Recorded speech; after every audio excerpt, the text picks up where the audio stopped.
प्यार की आंख से पत्थर भी पिघल जाते हैं, वक्त से मजबूत होकर इंसान बदल जाते हैं। अगर मोहब्बत में कोई सच्चा इंसान मिल जाए तो गिरे से गिरा इंसान भी संभल जाता है। लड़कों, अरे लड़कियों से दूरी बनाए रखो, क्योंकि फ्रेंडशिप की डेट तो निकल चुकी है और परीक्षा की डेट आ चुकी है। दोस्तों, हमारा बचपन बहुत ही कमाल का होता है। मैं सही बताऊं तो जब मैं पैदा हुआ तो बहुत रो रहा था।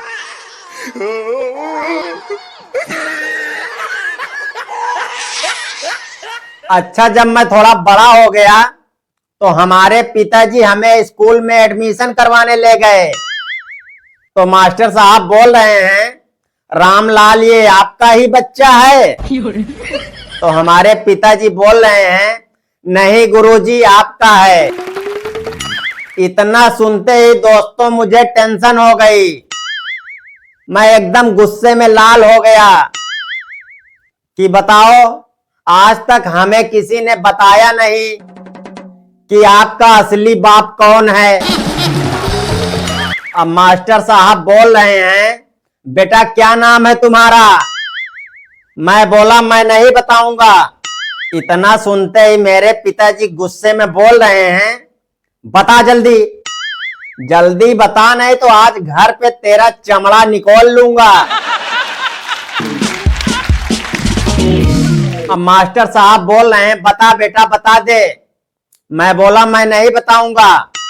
पहले आप लोग मुझे ये बताइए कि मेरा असली बाप कौन है। मेरे पिताजी बोले, अरे तू पगला गया है, अरे मैं हूं तेरा असली बाप। तो मैं बोला, फिर अभी आप मास्टर साहब को क्यों बोल रहे हो कि आपका ही बच्चा है? उसके बाद भैया मास्टर साहब और मेरे पिताजी के काफी समझाने के बाद मेरे समझ में आया कि मेरे पिताजी ही मेरे असली बाप हैं। उसके अगले दिन स्कूल पहुंचा तो गुरुजी बोले, बेटा बताओ घर में शौचालय बनाने से क्या फायदा होता है? मैं तुरंत खड़ा हो गया, हाथ ऐसे उठा लिया, गुरुजी मैं बताऊं? गुरुजी बोल रहे हैं, शाबाश बेटा। दूसरे बच्चों को बोल रहे हैं, देख लो इसको कितना तेज है। एक तुम लोग हो, कितने दिन से पढ़ा रहा हूं, लेकिन तुम लोगों के दिमाग में गोबर का गोबर ही भरा है। इसको देखो, आज ही आया और आज ही बताने के लिए सबसे पहले खड़ा हो गया। ठीक है बेटा बताओ, घर में शौचालय बनाने से क्या फायदा होता है? मैं बोला, गुरुजी मेरे घर पे तो बना नहीं है, लेकिन हाँ एक बार अपने मामा जी के यहाँ गया था तो वहां शौचालय बना हुआ था। अब मुझे तो लगी नहीं थी, लेकिन मैं सोचा करके देख लेता हूं क्या मजा मिलता है। मैं सही बता रहा हूं, मजा तो नहीं मिला, लेकिन बदबू बहुत आ रही थी। और हाँ गुरुजी, एक फायदा भी हुआ था, आगे आगे सरकना नहीं पड़ रहा था। इतना सुनते ही सारे लड़के हंस लिए। कोई गुरुजी के ऊपर हंस रहा है तो कोई मुझे देखकर मेरे ऊपर हंस रहा है। गुरुजी लाल पीले होकर बोले, बैठ जा नालायक, इतने गधे पहले से थे यहाँ, एक तेरी ही कमी थी और भगवान ने उस कमी को भी पूरा कर दिया। उसके बाद जब मैं घर जाने लगा तो रास्ते में एक बोर्ड दिखा, उस पर इंग्लिश में कुछ लिखा हुआ था। इंग्लिश में लिखा होने की वजह से मैं पढ़ नहीं पा रहा था, तो मैंने क्या किया, जो उस पर लिखा हुआ था मैंने उसको जो है पेंसिल से अपनी कॉपी में लिख लिया। मैं बोला घर जाके पिताजी से पूछूंगा क्या लिखा है। और जैसे ही घर पहुंचा तो मेरे पिताजी बोल रहे हैं स्कूल का पहला दिन कैसा रहा। तो मैं बोला बहुत बढ़िया था। मास्टर साहब एक सवाल पूछे थे, सबसे पहले हम बताए हैं, लेकिन रास्ते में एक बोर्ड पर यह लिखा हुआ था, मेरे समझ में नहीं आया इसलिए मैं लिख लिया। इसका मतलब क्या होता है मुझे बता दीजिए। तो बोल रहे हैं बेटा इसका मतलब है आगे स्कूल है, कृपया धीरे धीरे चलें। उसके बाद अगले दिन फिर स्कूल जाने लगा तो फिर वही बोर्ड दिख गया। तो मैं बोला हाँ पापा बोले हैं कि आगे स्कूल है, धीरे धीरे चलना है। उसके बाद दोस्तों मैं एकदम धीरे धीरे चलने लगा। अब वहां से मैं खूब धीरे धीरे आ रहा हूं स्कूल। मैं बोला नहीं तेज नहीं चलना है, पापा बोले हैं धीरे धीरे चलना है। यार मैं इतना धीरे धीरे आया कि स्कूल आते आते 1 बज गया। मैं एकदम लास्ट क्लास से पहले पहुंचा। लास्ट में खेल कूद होता था और उससे पहले कला सिखाते थे। जब कला सिखा रहे थी मैडम जी, जब मैं पहुंचा, जैसे ही मैं पहुंचा मैं बोला मैं आई कमीनी मैडम जी। इतना सुनते ही मैडम जी ने मुझे एक डंडा मारा। एक डंडा मार के बोल रही हैं नालायक, कमीनी क्या होता है? कमीन होता है। मैं बोला मैडम जी यही बात आप ये बिना डंडा मारे भी तो बता सकती हैं। अब बताइए, मेरा पिछवाड़ा तो लाल हो गया।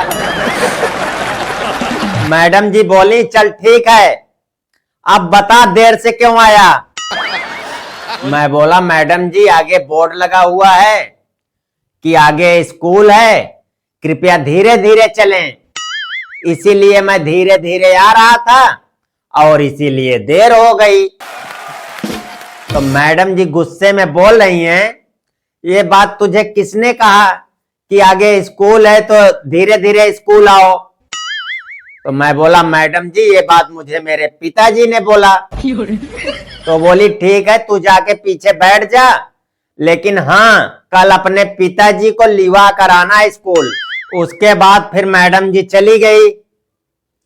तो मेरा एक दोस्त था, वो शोले पिक्चर देख के आया था और उसी की कहानी सबको सुना रहा था। मैं भी सुन रहा था। कहानी सुनने में तो बड़ा मजा आया। कहानी सुनने के बाद छुट्टी हो गई और मैं घर चला गया। घर पहुंचते ही मेरे पिताजी फिर बोल रहे हैं कैसा रहा आज का दिन? मैं बोला पापा आज बोलना मत कुछ, तुम्हारे चक्कर में आज मैडम जी ने डंडा मारकर मेरा पिछवाड़ा लाल कर दिया है। और हाँ कल मैडम जी बुलाई हैं, चले जाना। और हाँ मैडम जी बहुत गुस्से में थी, जाने से पहले अपना पिछवाड़ा मजबूत कर लेना। उसके बाद मैं बोला पापा 20 रुपए दे दीजिए, मुझे पिक्चर देखने जाना है।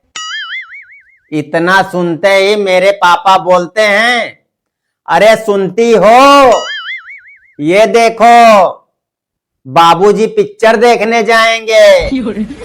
उसके बाद मेरी मम्मी अंदर से ही चिल्लाते हुए आई, दिमाग खराब हो गया है तेरा? इतना पैसा खर्चा हो गया कॉपी किताब में, पिक्चर देखने जाएगा? चल पढ़ाई कर। मैं सही बता रहा हूं दोस्तों, किताब खोलकर मैं पढ़ने तो बैठ गया, लेकिन अक्षर की जगह मुझे शोले फिल्म दिख रही है, उसके जय वीरू दिख रहे हैं, गब्बर दिख रहा है, कालिया दिख रहा है, सांभा दिख रहा है। चलो इन लोगों को तो भूल भी जा रहा था, लेकिन बसंती की नाच तो भूल ही नहीं पा रहा था। फिर मैंने फैसला किया बसंती की नाच देखना है तो देखना है, चाहे इसके लिए मुझे अपनी पापा की जेब ही क्यों ना काटनी पड़े।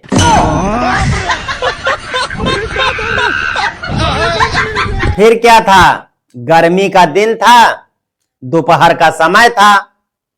पापा नीम के पेड़ के नीचे कुर्ता उतार कर खाट पर सो रहे थे। मैं धीरे से उनके पास गया, उनके कुर्ते को उठाया, उसकी जेब में हाथ डाला तो 30 रुपए निकले। मैं बोला बस काम हो गया। अरे ये 30 रुपए तो ज्यादा हैं, 10 रुपए का टिकट हो जाएगा, 10 रुपए किराया हो जाएगा। ऐसा करता हूं 10 रुपए रख देता हूं।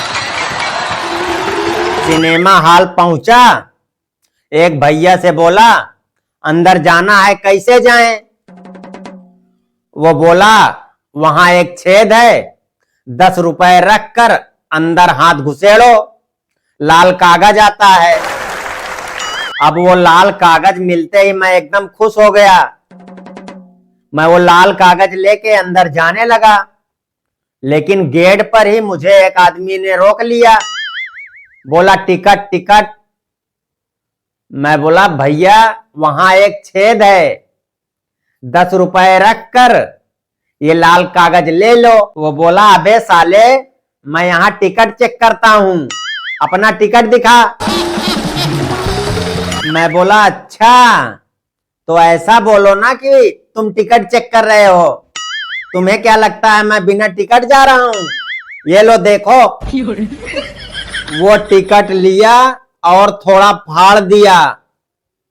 ये सब देखकर मुझे लगा ये टिकट खराब है।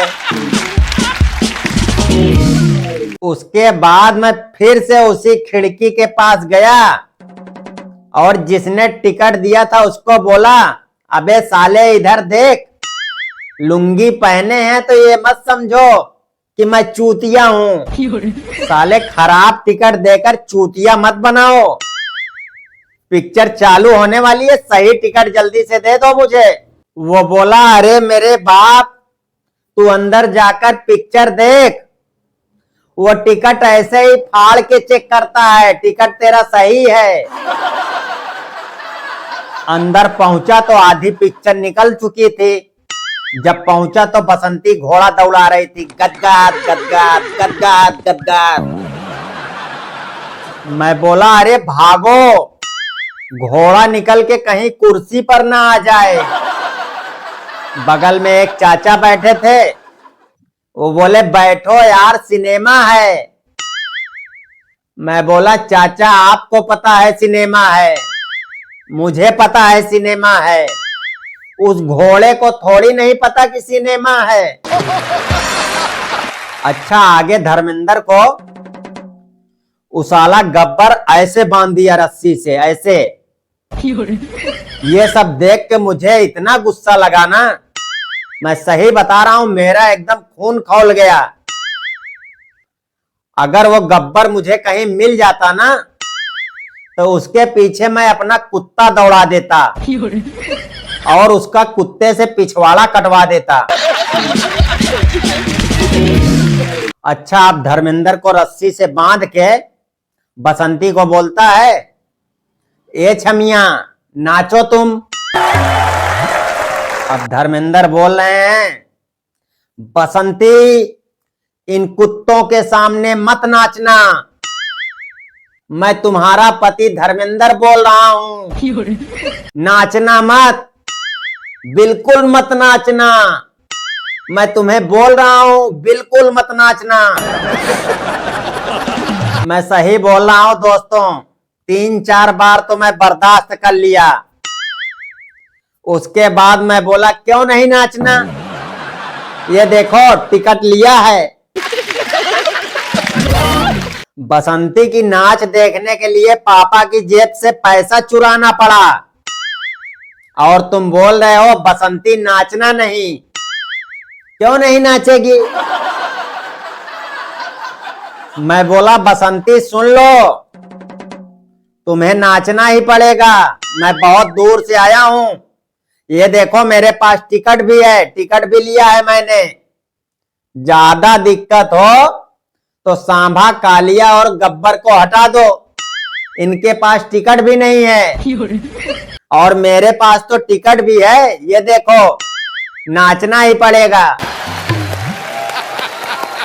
मैं कसम से बता रहा हूं दोस्तों, जैसे ही टिकट दिखाया नाच शुरू, मैं तुरंत समझ गया सिनेमा हॉल में भी मेरी बहुत चलती है।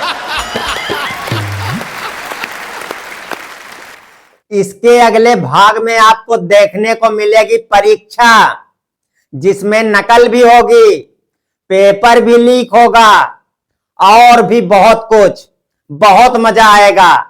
बाकी आप लोग अगला भाग देखने के लिए कितना ज्यादा उत्सुक हैं, इस वीडियो में कमेंट करके जरूर बताइए।